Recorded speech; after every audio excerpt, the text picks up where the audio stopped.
So in this one, we're going to show you how to identify an Achilles tendon rupture. So this picture here shows an Achilles tendon. It's inserting into the heel just on the base there. Your Achilles tendon there is in yellow. Now, if you get a rupture, the Achilles tendon basically falls into two ends, two separate ends that are separated by a gap, as you see with the arrow that's in red there. And that red arrow there is the gap which forms with what's called a hematoma, or blood in between the two ends of the tendon. Now, this is another picture looking at it from the back, and as you can see, the red area there is the gap between the two tendon ends, and the two tendon ends are marked out by the big arrows with the gap marked out there by the small arrow. So we're going to teach you today how to potentially pick up if you've had an Achilles tendon rupture. And the Achilles tendon is essentially like a rope. So in black there is a rope in the middle, and on either side of it is the red circle there, which is a muscle, your calf muscle, and then the square is your heel bone. So what happens is the calf muscle contracts in red there, it pulls on the rope, which is your Achilles tendon, and that actually moves your heel bone. Now this is important because if you get a rupture, there's a gap between the two ends of the rope. And so the calf muscle pulls, and your heel also moves as you walk, and that moves the rope, the two rope ends further away from one another.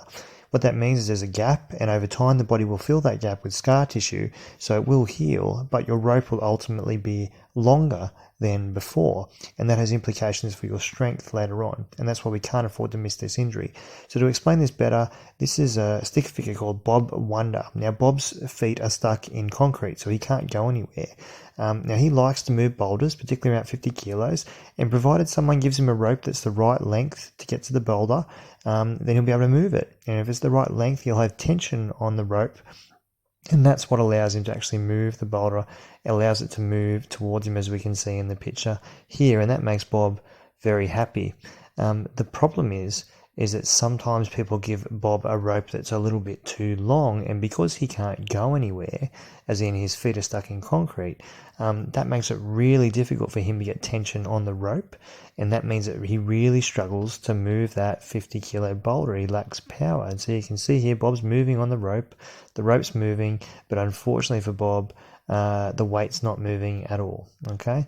And as I said before, in this analogy, basically Bob is the muscle. So Bob is your calf muscle. The rope that Bob has is your Achilles tendon that's held in a long position, and the 50-kilo boulder is your heel. And unfortunately, when you've got an Achilles tendon rupture that heals with some scar tissue in between because it's been missed or not treated properly, then you end up in Bob's situation where you don't have enough tension on the rope. So this is our Achilles tendon on the side here, and the best way to identify it is actually starting with the mechanism, which in some small number of cases is something called forced dorsiflexion, which means there's a big force placed upwards on the foot, as we see in the diagram, and so that's the position your foot moves into. And people with a forced dorsiflexion injury, you get two ends with a gap in between, as we mentioned in the very first slide of this presentation.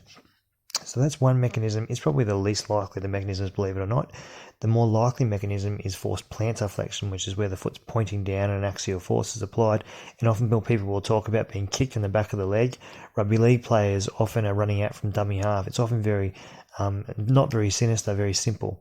And the other way to pick up an Achilles tendon rupture is to look at the Achilles side by side. You can see on the right side there, the toes are pointing down, and then on the left side there, the toes are in a more upward position.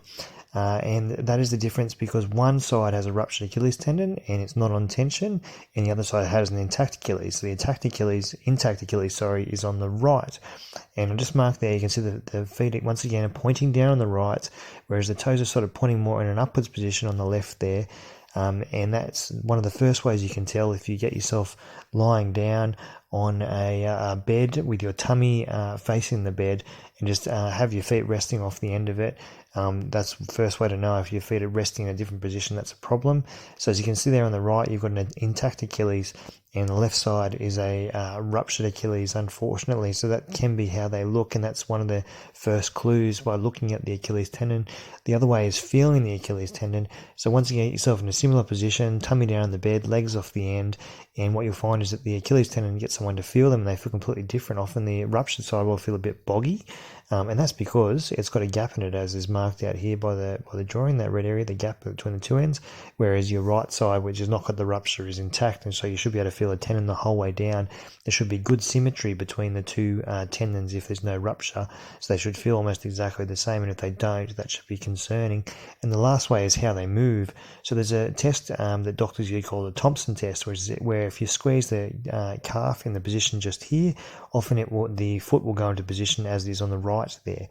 And you should be able to test each side, and they should be exactly the same. So that squeezing of the calf should show you that the foot moves downwards in what's called a plantar flex position, and you should be able to squeeze each calf and the foot should move roughly the same. And if they don't, that is concerning for an Achilles tendon rupture. So look, I hope you've enjoyed our talk today. Please take one look at one of our videos on what you need to do if you think you ruptured your Achilles tendon, or preferably if you really like our videos, please subscribe to the Foot Neck Orthopedic Surgeon. We really appreciate you listening. Thanks again.